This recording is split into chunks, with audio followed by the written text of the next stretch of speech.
पूरा देश आज राजस्थान के इतिहास के बारे में सीखेगा। राजवीर भैया, आपका स्वागत है टीआरएस पर। Thank you.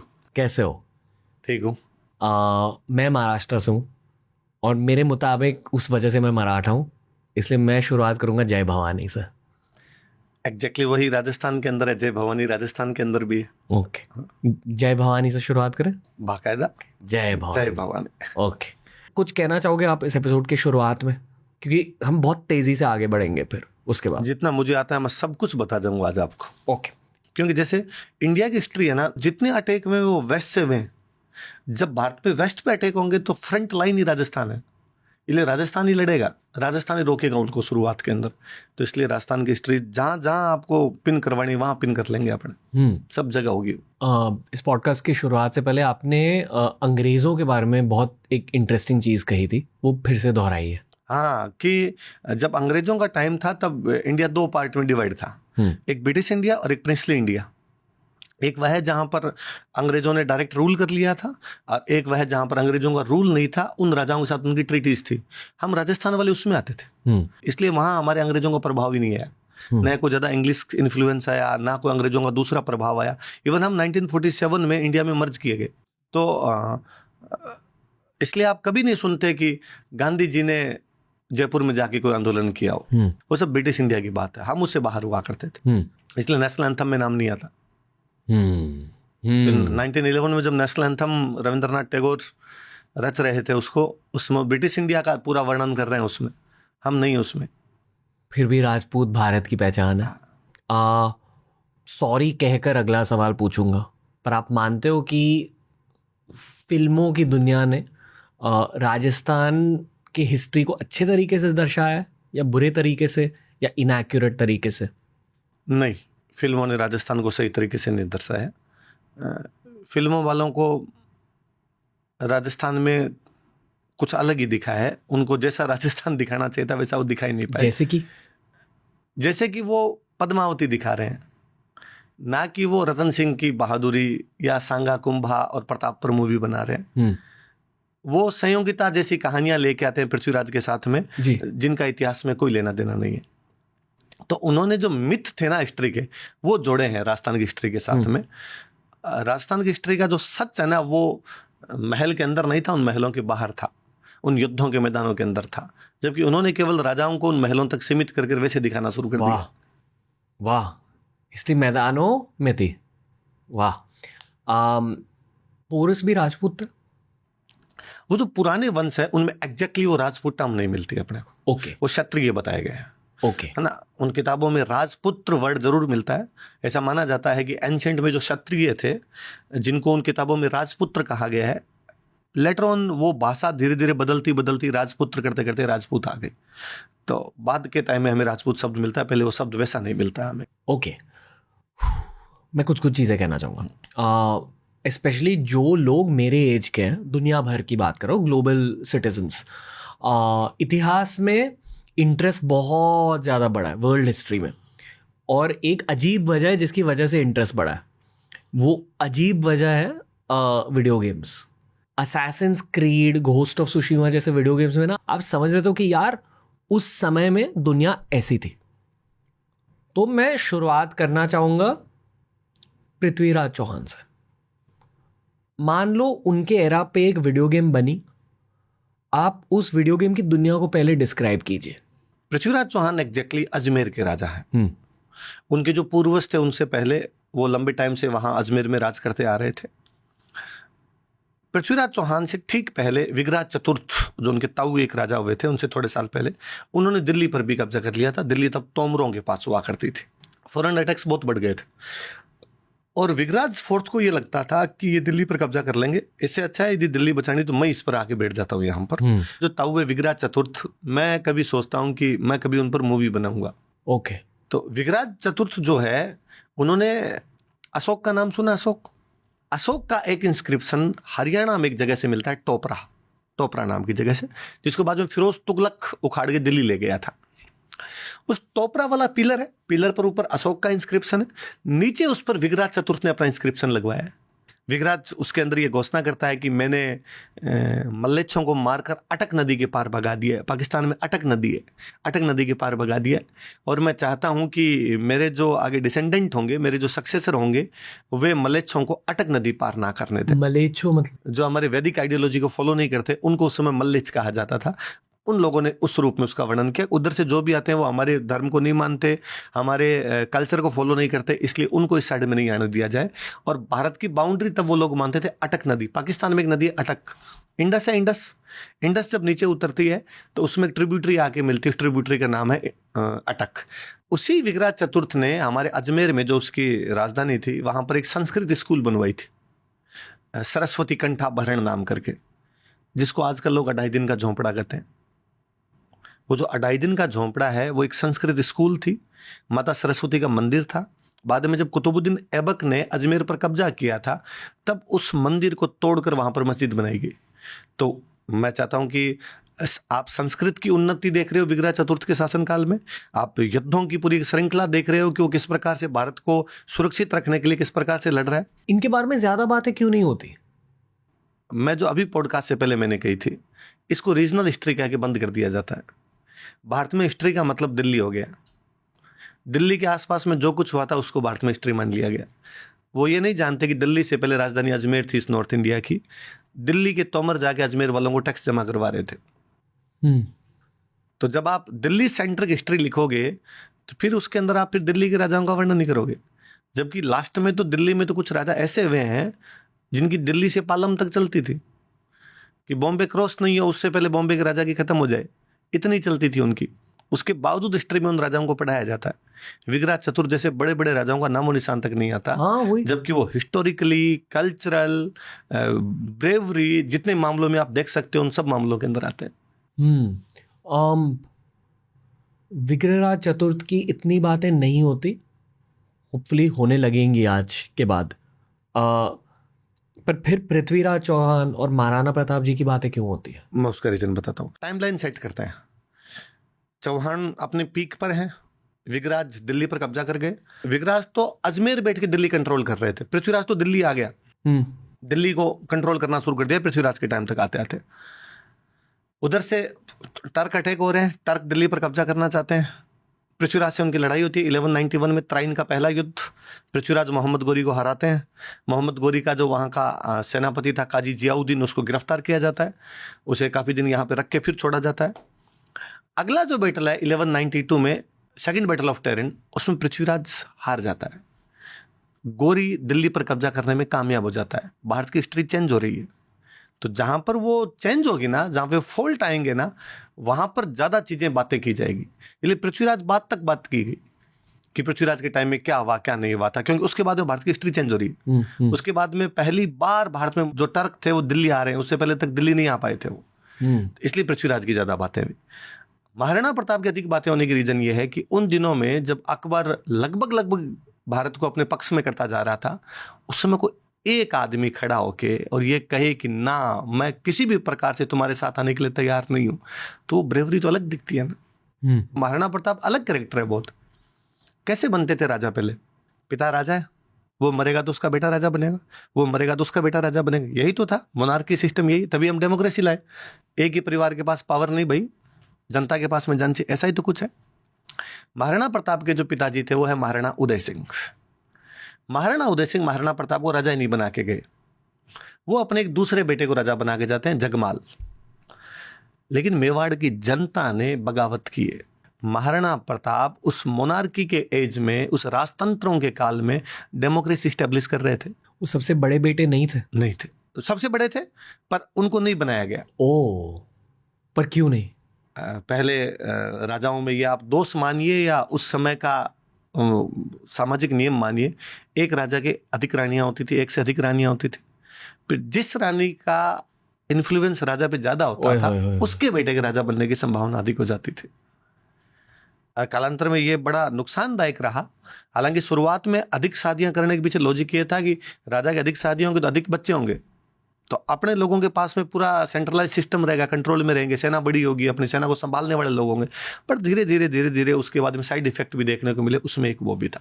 टाइमलाइन की शुरुआत से पहले मैं चाहूँगा कि आप या तो कोई श्लोक सुनाइए या कुछ भी कह दीजिए, या किसी देवता को याद कीजिए। श्लोक का तो मैं तो राजस्थानी का स्टूडेंट हूँ बेसिकली, हमारा राजस्थान की जो लैंग्वेज है वो राजस्थानी है। तो हमने सबसे अधिक याद किया धरती को, और हमने कहा भाई इससे बड़ा कोई नहीं है, सबसे बड़ी देवी ये है। तो हमारे सूर्यमल मिशन बहुत बड़े एक स्कॉलर हुए, उन्होंने बहुत अच्छी एक लाइन कही कि इला न देणी यहाँ पढ़ी हालरियो हुल राय, कोई पूत सिखाना पालना न मरण बढ़ाई माए। कि एक माँ अपने बच्चे को जब झूला झुलाती है ना बचपन में, तब भी राजस्थान में सिखाती थी कि तू मर जाना पर धरती किसी को मत दे देना, धरती माँ है। जननी जन्म भूमि से स्वर्गवादपि गृहसी, कि माँ और मातृभूमि से बढ़कर कोई नहीं होता है। तो राजस्थान के लिए एक बहुत अच्छी बात है कि हमारी बारिश कम होती है, ऑब्वियसली बात है, पश्चिमी राजस्थान पश्चिमी भारत बारिश कम लेता है, तो हमने उसको भी इंजॉय किया कि कम होती तो होती है। तो हमारे किसी कवि से पूछा गया कि भाई इतनी कम बारिश क्यों होती है, तो उन्होंने कहा यार जब बादल हमारे ऊपर से निकलते हैं ना तो उनको थोड़ी शर्म आ जाती है कि इस धरती ने खून पी रखा है, पानी तो क्या ही पिलाया जाए इसको। पानी रोकाई प्यावणवा रगत पियोड़ी रज, शंका मन में समझान घण नहीं बरसाए गज। कि मन में ये शंका कर लेते हैं इसलिए हमारे यहाँ पर बरसते नहीं है। तो राजस्थान तो रक्त भूमि है जी। जय भवानी। जय भवानी। कैसा लग रहा है एपिसोड अब तक का? फ्लो तोड़ने की कोशिश नहीं कर रहा हूँ।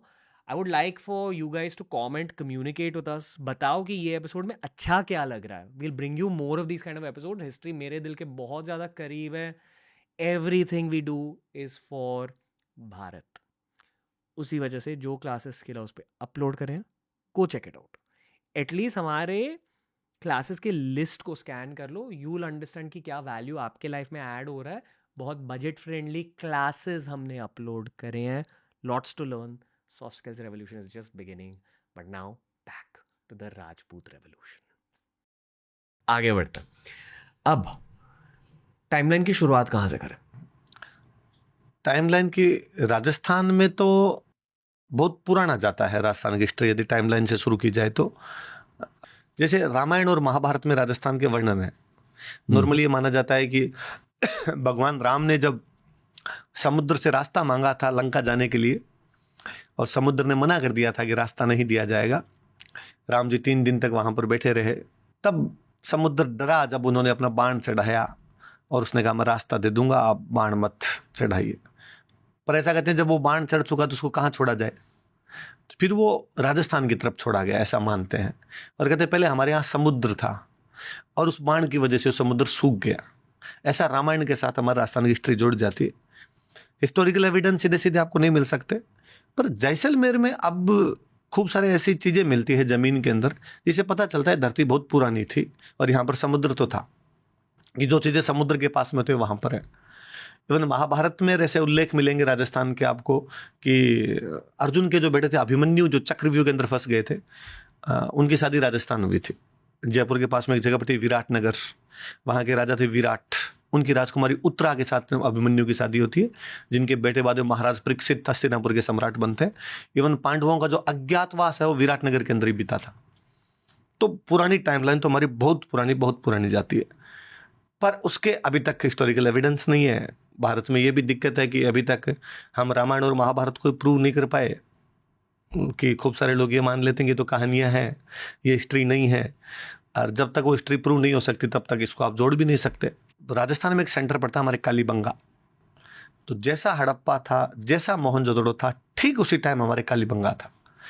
तो इंडस वैली सिविलाइजेशन तो हमारी टाइमलाइन शुरू हो जाती, एग्जैक्टली शुरू हो जाती। ओके, हम वहां से पढ़ना शुरू करते हैं। इवन पैलियोलिथिक एरा जिसको हम कहते हैं, पाषाण काल जिसको बोलते हैं हम, जब पत्थरों से मनुष्य अपने हथियार से शिकार किया करता था, स्टोन एज। हाँ, स्टोन एज जिसको हम कहते हैं, उस टाइम का हमारे राजस्थान में एक भीलवाड़ा में बहुत अच्छा सेंटर है, बागोर नाम का एक सेंटर मिलता है। हमारे बालोतरा जिले में एक सेंटर मिलता है तिलवाड़ा, हमारे एक डिडवाना नाम करके एक जगह मिलती है। लूनी नदी जो थी, लूनी नदी के आसपास की खूब सारी इस प्रकार की चीजें मिलती है, पर कालीबंगा के बाद में थोड़ा और ज्यादा विस्तार से मिलता है। हमारे एक सिविलाइजेशन भी कालीबंगा से थोड़ी सी बाद की, आहड़, उसी टाइम के आसपास की सिविलाइजेशन आहड़, उदयपुर के ठीक पास में आहड़ नाम का एक गाँव।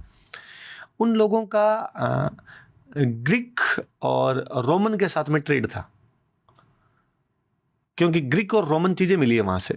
इवन अफगानिस्तान में लेपिस लाजूली होती है, है ना, लाजवर्थ जिसको कहते हैं, नीले रंग का एक पत्थर होता है, पड़ा होगा आपके पास, लेपिस शूल लाजुली के बगल। हाँ हाँ, ये लेपिस लाजुली, तो ये हमारे आहट से मिली है, ये अफगानिस्तान की है।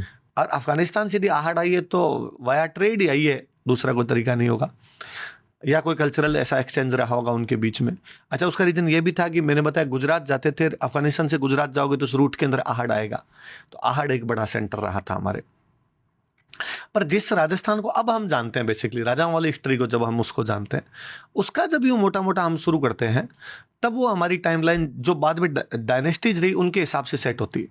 जैसे हमारे सबसे बड़ी डायनेस्टी या रिच डायनेस्टी जिसको हम कहते हैं, मेवाड़, महाराणा प्रताप वाला जो गुहिल डायनेस्टी थी, गुहिल डायनेस्टी को यदि आप हिस्ट्री में सबसे अच्छा सोर्स माने जाते हैं इंस्क्रिप्शन, जो पत्थरों पर लिखवा के गए थे वो सच्चा है।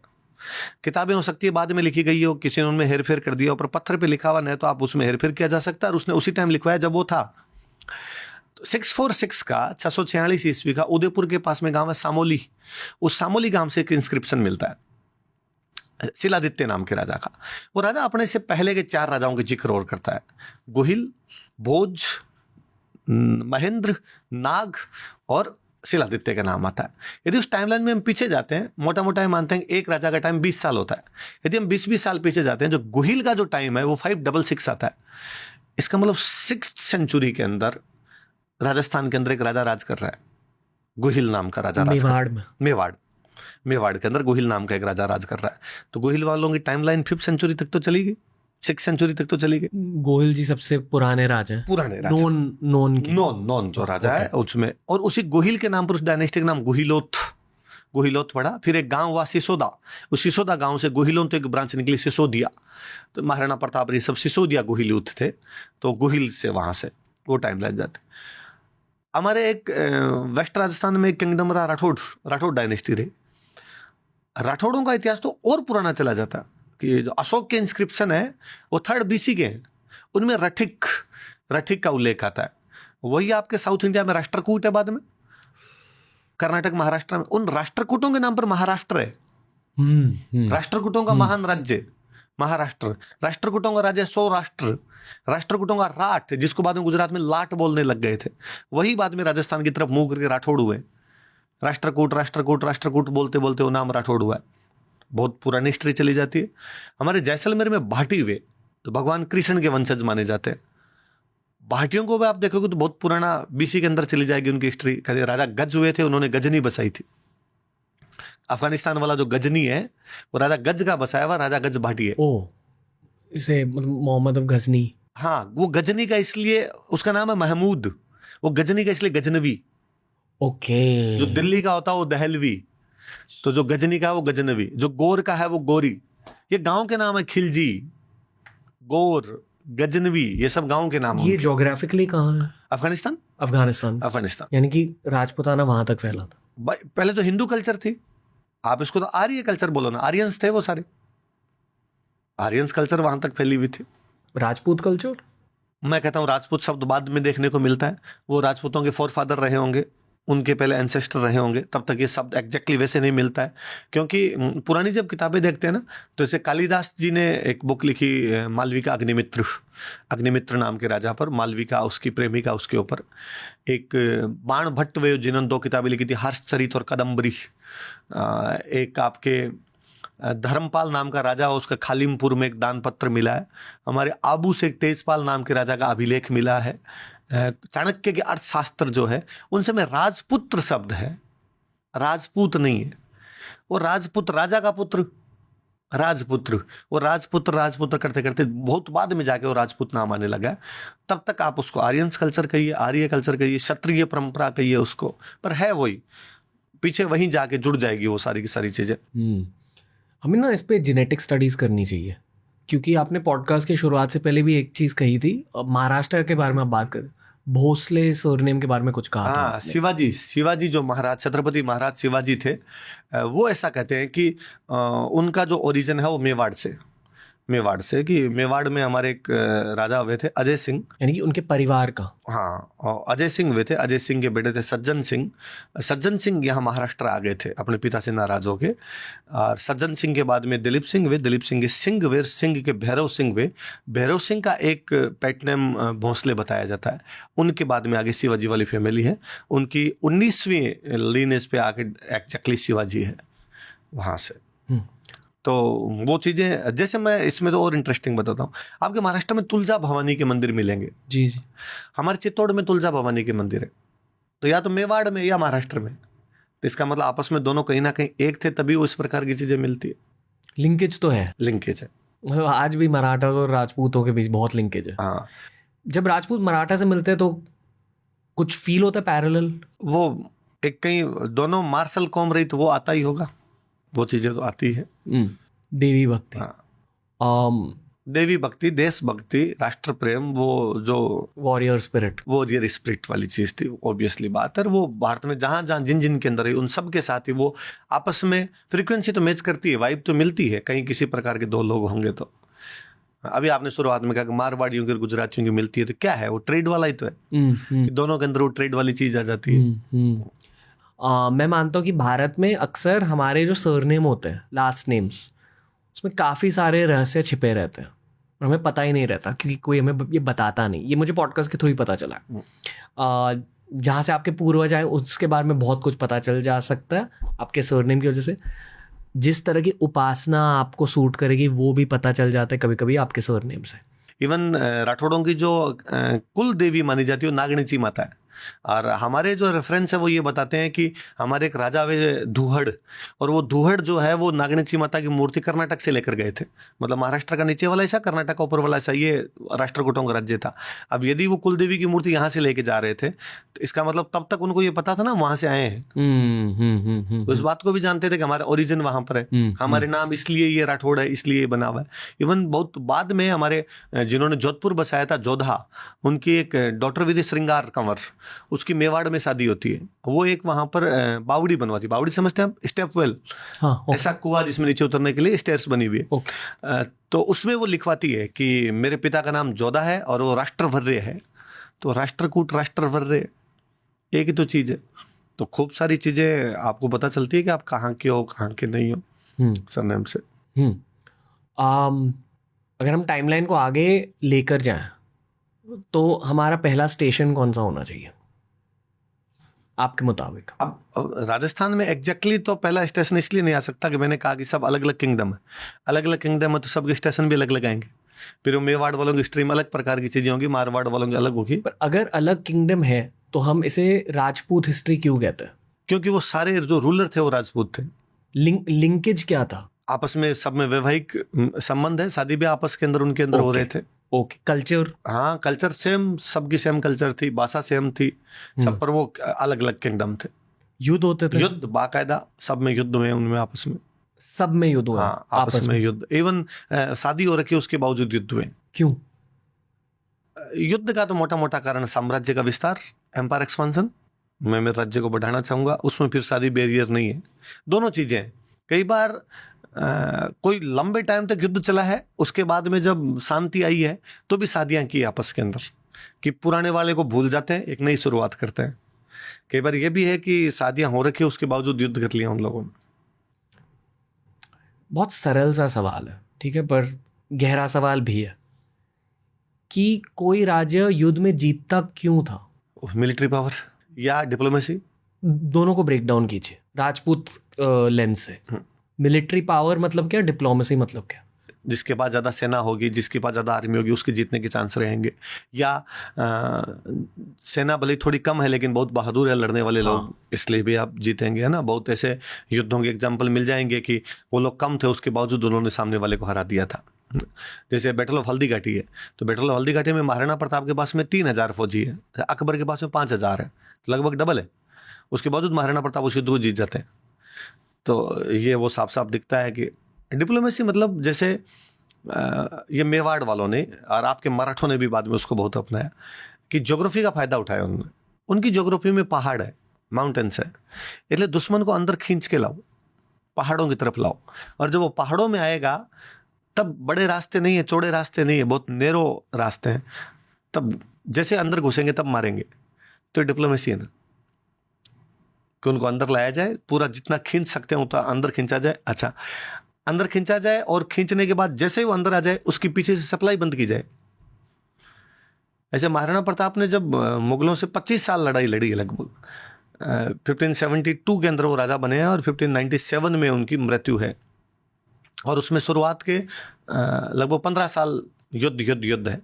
उसमें उन्होंने मेवाड़ के प्लेन एरिया के अंदर जितनी जनता रहती थी उसको भी पूरे को माउंटेन एरिया में शिफ्ट कर दिया, हिल एरिया में शिफ्ट कर दिया, कि पब्लिक भी प्लेन में नहीं रहेगी। कारण कि यदि पब्लिक प्लेन के अंदर रहेगी तो वहां पे अनाज उत्पादन करेगी, कुछ ना कुछ उगाएगी तो मुगलों को खाने के लिए मिल जाएगा। खाने के लिए कुछ ही नहीं होना चाहिए इनके पास, तो कैसे लड़ेंगे? तो इसका मतलब सप्लाई कहीं दूसरी जगह से मंगवानी पड़ेगी। तो फिर मुगल अजमेर से अपनी सप्लाई मंगवाते, अजमेर सप्लाई आएगी तो बीच में लूटेंगे। तो लड़ाई को, ये डिप्लोमेसी है पूरी तरीके से, लड़ाई को बहुत कठिन बना दें। आप राजस्थान कभी जाएंगे तो आप देखेंगे कि जो फोर्ट्स बने हुए बहुत ऊंचे हैं, बहुत पहाड़ों पर बनाए गए, उनके रास्ते बहुत आपको यूं वैसे मिलेंगे, कॉम्प्लिकेटेड रास्ते मिलेंगे। उनकी दीवारें बहुत ऊंची ऊंची दीवारें टाइप की मिलेगी। ये इसीलिए था, इवन चारों तरफ ट्रेंच खाइयां बनवाते उनके चारों तरफ, उनमें पानी भरवा के रखते कि दुश्मन डायरेक्ट सीधा सीधा अटैक ना कर दे आप पर। डिप्लोमेसी ये भी है कि आपको लगता है कि भाई इसको अपना दोस्त बनाना है तो आप उससे शादी ब्याह के माध्यम से या और किसी माध्यम से भी उनको आप अपना दोस्त बना के रखते हैं। जानवरों का प्रयोग होता था युद्ध में घोड़े के अलावा? हाथी राजस्थान के युद्धों में बड़ी मुख्य भूमिका निभाई है, जबकि हाथी की वजह से बहुत सारे युद्धों में नुकसान झेलने पड़े। राजा पोरस हाथी पर बैठ के लड़ रहा था। हाथी के साथ क्या दिक्कत होगी, हाथी दूर से दिखता है, और राजा जब हाथी पर बैठता तो पूरा यूं मुकुट वुकुट पहन के बैठता, इसलिए दुश्मन सैनिकों को दूर से दिखता था राजा है। जैसे बैटल ऑफ खानवा में बाबर ने अपने 2000 की पूरी सैनिक टुकड़ी लगाई थी कि सारा का सारा अटैक सांगा पे किया जाना चाहिए, क्योंकि वो जानता था कि यदि राजा के कुछ भी हो गया तो बाकी जो आर्मी वो पीछे हट जाएगी। उसको लगा यार राजा ही चला गया, आप लड़के क्या करें। राजा पोरस, राजा दाहिर, राजा आनंदपाल, राजा सांगा, ये सब के सब हाथी पर बैठ के लड़ रहे थे। तो हाथी, और हाथियों के तो हमारे वैसे बड़े किस्से हैं जोरदार, कि हाथी का एक यूज और होता था कि अब किसी किले के अंदर घुसना है तो किले का गेट बड़ा मजबूत है। आप कभी राजस्थान किलों के गेट देखना, उनके आगे लोहे की कीड़े लगी हुई है, आयरन सूल लगी हुई है बहुत। अब उसको कैसे तोड़ोगे? गेट है, गेट के आगे एकदम वो लोहा लगा हुआ उसके, अब उसको कैसे तोड़ोगे? तो हाथियों को शराब पिलाते थे और फिर उस हाथी को नशे में करके दूर से भगा के लाते, वो टकरे मारता, क्योंकि यूं तो उसके लगेगी बेचारे के, तो वो टकरे कैसे मारेगा आपके। और हमारा तो एग्जाम्पल बड़े जोरदार है। सांगा ने गुजरात में अहमदनगर पर आक्रमण किया था, और जो हाथी था उसने एक टक्कर मारी गेट के, अहमदनगर के किले के गेट पे, दूसरी टक्कर मारने से मना कर दिया उसने, लगी होगी बेचारे के हाथी के, तो वो आए नहीं। तो सांगा की सेना में एक सैनिक है कान्हा सिंह चौहान, कान्हा सिंह चौहान उसके आगे खड़ा हो जाता है, गेट के आगे, कि मेरी छाती पर लाई, मैं गेट के आगे खड़ा हूं, हाथी मेरी छाती पर मारेगा आके, तो कहा तुम मर जाएगा। उसने एक मरेगा, गेट तो तोड़ेंगे, और गेट तोड़ के अंदर घुसे, अहमदनगर पे कब्जा किया उन लोगों ने। ऐसा कैसा कभी आप सर्च करना, कभी बैटल ऑफ उंटाला, उदयपुर के पास में एक जगह पड़ती है उंटाला नाम करके। महाराणा प्रताप के बेटे अमर सिंह जिन दिनों में राज कर रहे थे तो जहांगीर का हमला होता है। जहांगीर, अकबर का बेटा जहांगीर इधर राजा बन गया था, तो उस उंटाला के किले पे कब्जा करना था, और मेवाड़ की 2 टुकड़ियां उस पर कब्जा करने के लिए जाती है, और वो गेट नहीं टूट रहा होता है। तो बल्लू सक्तावत था, एक बल्लू सक्तावत उसी प्रकार से आगे खड़ा हुआ था, और हाथी की टक्करें उसकी छाती पर मारी गई थी, वो झूल जाता उस किलों के अंदर, पर हाथी से गेट तोड़वा देते। तो हाथी का बड़ा जोरदार प्रयोग किया था। ऊंटों का, ऊंटों का भी होता था, पर ऊंटों का फिर भी था युद्धों में देखने को नहीं मिलता, पर हाथियों का खूब मिलता। हाथी इवन सेकंड बैटल ऑफ टेरिन में पृथ्वीराज चौहान के हारने का एक बड़ा कारण हाथी है, कि मोहम्मद गौरी ने अचानक रात को अटैक कर दिया था, कि उठे ही नहीं थे वो, सुबह का ही टाइम था, अभी तो सेना तैयार ही नहीं हुई थी। अपने वैसे था कि भाई सूर्यास्त के बाद युद्ध बंद कर देंगे, सूर्योदय से युद्ध शुरू करेंगे, सनसेट और सनराइज वाला पूरा ध्यान रखते। पर गौरी अचानक सुबह सुबह अंधेरे में अटैक कर देता है। तो अंधेरे में अटैक किया तो वो हाथियों के जब तीर लगने लगे तो हाथी भागे हैं इधर उधर, तो सेना उनके नीचे आई है। उनके वो समझ में नहीं आया कि भाई अब क्या होना है क्या नहीं होना। और कोई जानवर होते थे? बैल होता है, बैल, बुल। तो हमारे कई कहानियां उस प्रकार की मिलती है कि भाई एक राजा है, वो कहीं सेना लेके बैठा है दूर, और दूसरे वाले की सेना कम पड़ रही है, तो अब बैल जो होता है, बैल के ऊपर यहाँ पे मसाले बांधते, मसाल समझ गए, टॉर्च लैंप एक प्रकार से, वो बांधते, दो सिंग, दोनों सिंगों पे दो दो ऊंचे ऊंचे बांध दिए, ताकि दूर से सेना आए तो सामने वाले को यूं लगे कि बहुत सारे लोग आ रहे हैं, जबकि वो बहुत सारे लोग नहीं, कुछ ही लोग हुआ करते थे, सामने वाली सेना को पीछे धकेलने में कामयाब रहे। तो बैलों का खूब साइकोलॉजिकल बैलों का प्रयोग किया है, घोड़ों का किया, हाथियों का किया है, ऊंट भी है, बहुत बाद में जाके कैमल कॉप्स हमारे बनने लग गए थे। इवन हमारे बीकानेर में एक, अभी लास्ट में आज़ादी से ठीक पहले, इंडिपेंडेंस से ठीक पहले एक राजा हुए थे महाराजा गंगा सिंह, तो अंग्रेजों की तरफ से फर्स्ट वर्ल्ड वॉर लड़ने के लिए गए थे, सेकेंड वर्ल्ड वॉर लड़ने के लिए गए थे। तो फर्स्ट वर्ल्ड वॉर में वो कैमल कॉप्स लेके गए थे, टर्की के अंदर जो सेना उतरी थी वो बीकानेर कैमल कॉप्स थी। क्यों? पर एक ऊंट का क्या रोल रहता है? रेगिस्तान के अंदर आप दूसरे पशु का कैसे प्रयोग कर पाओगे? जब डेजर्ट ही है पूरा, तो उस मिट्टी के अंदर तो ऊंट ही चल सकता है। तो उनकी बहुत जल्दी समझ में आ गई थी बातें, तो उन्होंने बनाई है सेना वैसे। वाह। तो ऊंट हुआ करते थे। ओके, जैसे जैसे हम आगे बढ़ रहे हैं, वैसे वैसे दोनों पृथ्वीराज चौहान और महाराणा प्रताप फिर से लौट आ रहे हैं हमारे कॉन्वर्सेशन में। इस वजह से मैं इन दो कैरेक्टर्स को पूरी तरह से ब्रेक डाउन करना चाहूँगा। एटलीस्ट इनकी टाइमलाइन हम हाईलाइट कर सकते हैं, फिर आगे बढ़ेंगे। आप पिक करो, आपको किस से शुरुआत करनी है? पहले पृथ्वीराज चौहान पे। ओके। उधर से टर्क अटैक कर रहे थे, ट्रकों को अटैक करते हुए लंबा समय बीत गया था, पर वो दिल्ली पर कब्जा नहीं कर पा रहे थे। कितना समय? और गुजरात भी नहीं आ पा रहे थे। आप देख लो, उनको अटैक करते हुए 500 बरस हो गए थे। 500 साल से अटैक कर रहे थे।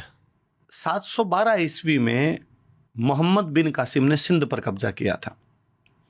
वो फर्स्ट सक्सेसफुल मुस्लिम अटैक है जो अरब द्वारा किया गया था। अरब थे वो, अरब। उसके बाद अगले 480 साल तक वो लोग दिल्ली पर कब्जा करने के लिए जूझते रहे, लेकिन वो दिल्ली पर कब्जा नहीं कर पाए क्योंकि बीच में राजस्थान पड़ जाता था। 480 ईयर्स।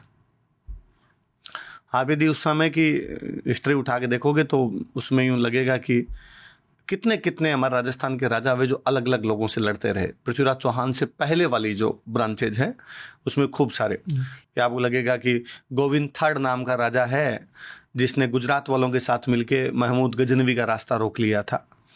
उसमें आपको मिलेगा कि विगराज सेकंड नाम का राजा है कोई जो किसी इब्राहिम से लड़ा है, कोई दुर्लभ राज है जो किसी साहबुद्दीन से लड़ा है, कोई पृथ्वीराज है जो बगुली शाह से लड़ा है, बाद में अजय राज है जो गर्जन मातंगों से लड़ा है, बाद में अर्णोराज है। अर्णोराज ने हमारे अजमेर के ठीक पास में तुर्कों को इतना बुरा युद्ध हराया था कि पूरी धरती लाल कर दी थी। इसलिए उस धरती को बाद में उस मिट्टी को ऊपर से उखाड़ कर वहाँ पे एक लेक बनाएगी, आना सागर। अब अजमेर जाओगे तो आज ही पास में आना सागर लेक है, तो लेक आना सागर अर्णोराज के नाम पर है। तो वहाँ पर युद्ध हुआ था, तो किसी बैटलफील्ड के अंदर लेक बनी बाद में, तो वो आना सागर है। उसके बाद विगराज चतुर्थ, जैसा हम पहले बात कर रहे थे, विगराज चतुर्थ जिसने खुसरो शाह को हराया था और अटक नदी के पार भगाया था। तो बड़ा यूं लंबा चौड़ा है। पृथ्वीराज सेकंड है बाद में, वो लड़ता है अरबों के साथ में, तो तुर्कों के साथ में, सॉरी। पृथ्वीराज के टाइम में एक तुर्क वापस आया, वो है मोहम्मद गोरी। वापस आया मतलब बीच में थोड़ा सा कोई बड़ा अटैक नहीं हो रहा है, एक बड़ा अटैक गोरी के टाइम में वापस होने शुरू होते हैं। पहले वाले जो अटैक है वो इतने बड़े नहीं हो रहे थे, गोरी के टाइम में बड़े अटैक अपने को देखने को मिलते हैं। जब मुस्लिम अटैक होने शुरू होते हैं तो सबसे पहले जो भूमि भारत से छिटकती है वो अफगानिस्तान है। अफगानिस्तान तक भारत ही था, ये भारत ही हुआ करता था। आर्यंस ही हुआ करते थे, हिंदू राजा ही हुआ करते थे, पर वो क्षेत्र बहुत जल्दी निकला। पहले ईरान वाला निकला था पहले, वरना ईरान में भी पहले अग्नि पूजा ही थी, ईरान में भी आर्यंस ही थे। अफगानिस्तान वाला निकला तो वहां पे तुर्क आ गए थे बाद में। मुस्लिमों की एक ट्राइब थी टर्क, जो मेरे ख्याल से टर्कमेनिस्तान से, आज के मॉडर्न टर्कमेनिस्तान, कॉकसस। आगे बढ़े। तो टर्क जब अफगानिस्तान में आ गए तो अब उनको भारत पर कब्जा करना है जी। तो अब वो राजस्थान को क्रॉस करके गुजरात की तरफ आना चाहते हैं। इन बिटवीन उन्होंने खूब सारे अटैक किए हैं, जो अटैक मैंने अभी आपको बताया कि भाई। फिर एक बड़ा कैरेक्टर जो तुर्कों की तरफ दिखाई देता है वो मोहम्मद गोरी है। अफगानिस्तान में गोर एक क्षेत्र का नाम है, गोर का होने की वजह से वो गोरी कहलाता है, मोहम्मद इसका नाम है। वो गुजरात पर कब्जा करना चाहता है। उसने एक तरीका निकाला कि गुजरात जाने के लिए अपने राजस्थान को बाईपास करते हैं, क्योंकि अजमेर वाले चौहान इनको गुजरात जाने नहीं दे रहे थे। तो बाईपास करते हैं, तो उसको लगा कि अफगानिस्तान से सिंध आते हैं पाकिस्तान में, और सिंध से सीधा सीधा हम गुजरात की तरफ चले जाते हैं। उन दिनों गुजरात में जो राजा राज कर रहा है उसकी उम्र बहुत छोटी है। मूलराज सेकंड राजा है चालुक्य डायनेस्टी का, बहुत कम उम्र का है। उसकी माँ राज संभाल रही थी, उसकी माँ का नाम था नायिका देवी। तो गौरी को यह भी लगता है कि एक महिला राजा है गुजरात की, तो इजीली कब्जा करने में सक्सेस हो जाएंगे। तो गौरी सिंध की तरफ से बढ़ता है। नायिका देवी बड़ी बहादुर महिला है, पता नहीं क्यों भारतीय इतिहास उस महिला को वो दर्जा नहीं दे पाया जिसकी वो हकदार थी। उसके कई क्रेडिट ड्यू पड़े हैं अपने ऊपर। नायिका देवी खुद युद्ध को लीड करती है, वो आगे आती है। नायिका देवी इस बात को जानती थी कि अपनी सेना कम है और दुश्मन की सेना ज़्यादा है, इसलिए प्लेन एरिया में लड़ने से कोई मतलब नहीं है, हिली एरिया में लड़ा जाए ताकि कम सेना के साथ भी गुरिल्ला वॉर किया जा सकता है। आबू के पास में गांव पड़ता है काइंद्रा। 1178 बैटल ऑफ काइंद्रा। नायिका देवी गुजरात से रवाना होकर काइंद्रा आती है ताकि गौरी को वहीं रोक सके, गुजरात में आने ना दे। नायिका देवी इस बात को भी जानती है कि यूनिटी बड़ी चीज है, तो क्यों ना राजस्थान के आसपास के राजाओं को इकट्ठा किया जाए। गुजरात के टच करते हुए राजस्थान के 3 बड़े राजा उन दिनों थे। नाडोल का राजा कैलहण चौहान, जालोर का राजा है कीर्तिपाल सोनगरा, और आबू का राजा धारावर्ष परमार। वो उन तीनों को इनवाइट करती है कि आप मेरा साथ देने के लिए, और वो तीनों जाते हैं। उस युद्ध में गौरी को इतना बुरी तरीके से हराया जाता है 1178 में कि गौरी दोबारा उस रास्ते से कभी आया ही नहीं। हल्के से पॉज करता है, इस युद्ध की विजुअलाइजेशन आप दे दीजिए। विजुअलाइज ये करना है इस युद्ध में कि एक तो आज भी गौरी को भारत में इसलिए याद किया जाता है कि उसने 1192 में त्राइन के सेकंड बैटल में पृथ्वीराज चौहान को हराने के बाद दिल्ली पर कब्जा कर लिया। हम इस बात पर क्यों बात नहीं करते कि वही गौरी उस बैटल ऑफ त्राइन से 13 साल पहले बैटल ऑफ काइंद्रा में बुरी तरीके से हार के गया था। दूसरा, हम एक महिला का योगदान नहीं बता पा रहे हैं, जबकि बताया जाना चाहिए कि नायिका देवी कितनी बड़ी लीडर भी है। तीसरा, अक्सर जो भारतीय राजाओं के बारे में ऐसा कहा जाता है कि वो आपस में मिलकर नहीं लड़ते थे, तो जब गुजरात के चालुक्य, राजस्थान के चौहान, राजस्थान के परमार मिलकर लड़ रहे हैं, इसका मतलब यूनिटी बनती थी उन लोगों के अंदर, और उन्होंने मिलकर युद्ध हराया। इसका मतलब वो जानते थे कि संकट जब आए तो आपस में मिलजुल के युद्ध कर लेना चाहिए। तो बैटल ऑफ काइंद्रा, मेरा यह है कि काइंद्रा युद्ध के बारे में भारत पूरा जाने कि काइंद्रा के अंदर क्या हुआ था। काइंद्रा आबू के पास में एक छोटा सा गांव पड़ता है, वहां पर गौरी की सेना को बुरी तरीके से हरा दिया गया था। सिरोही जिले के अंदर राजस्थान और गुजरात के राजाओं ने मिलके जी। गौरी अगले कई वर्षों तक भारत पर अटैक ही नहीं कर पाया। उसके बाद गौरी सिंध वाले रूट से आया नहीं। अब गौरी ने अपना रूट चेंज किया और पंजाब वाले रूट से आया। पंजाब में अपनी जगह पड़ती है बठिंडा। बठिंडा को उस समय बोला करते थे तबर हिंद। वो तबर हिंद पे कब्जा करता है और तबर हिंद में अपना एक बंदा छोड़ता है, काजी जियाउद्दीन। गौरी जब उधर से आगे बढ़ता है तब दिल्ली में पृथ्वीराज चौहान है।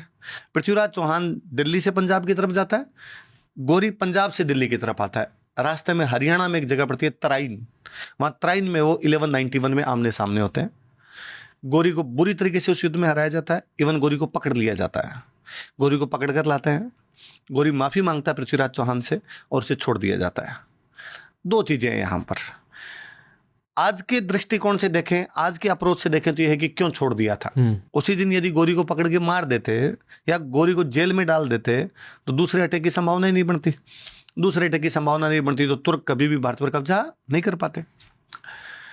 पर दूसरा पर्सपेक्टिव यह है कि इंडियन कल्चर यह कहती थी कि यदि दुश्मन माफी मांग ले तो उस पर किसी प्रकार का बल प्रयोग नहीं किया जाना चाहिए। हर टाइम के सोशल वैल्यूज अलग अलग होते हैं। पृथ्वीराज चौहान के टाइम की सोशल वैल्यूज थी कि दुश्मन की माफी मांगने पर उसको दंड नहीं दिया जाना चाहिए, इसलिए पृथ्वीराज चौहान ने छोड़ा। आज हम उसकी बात इसलिए करते हैं कि अगले साल वापस युद्ध होता है 1192 में, उसमें पृथ्वीराज चौहान को हरा के गौरी पकड़ के मार देता है और दिल्ली पर कब्जा कर लेता है।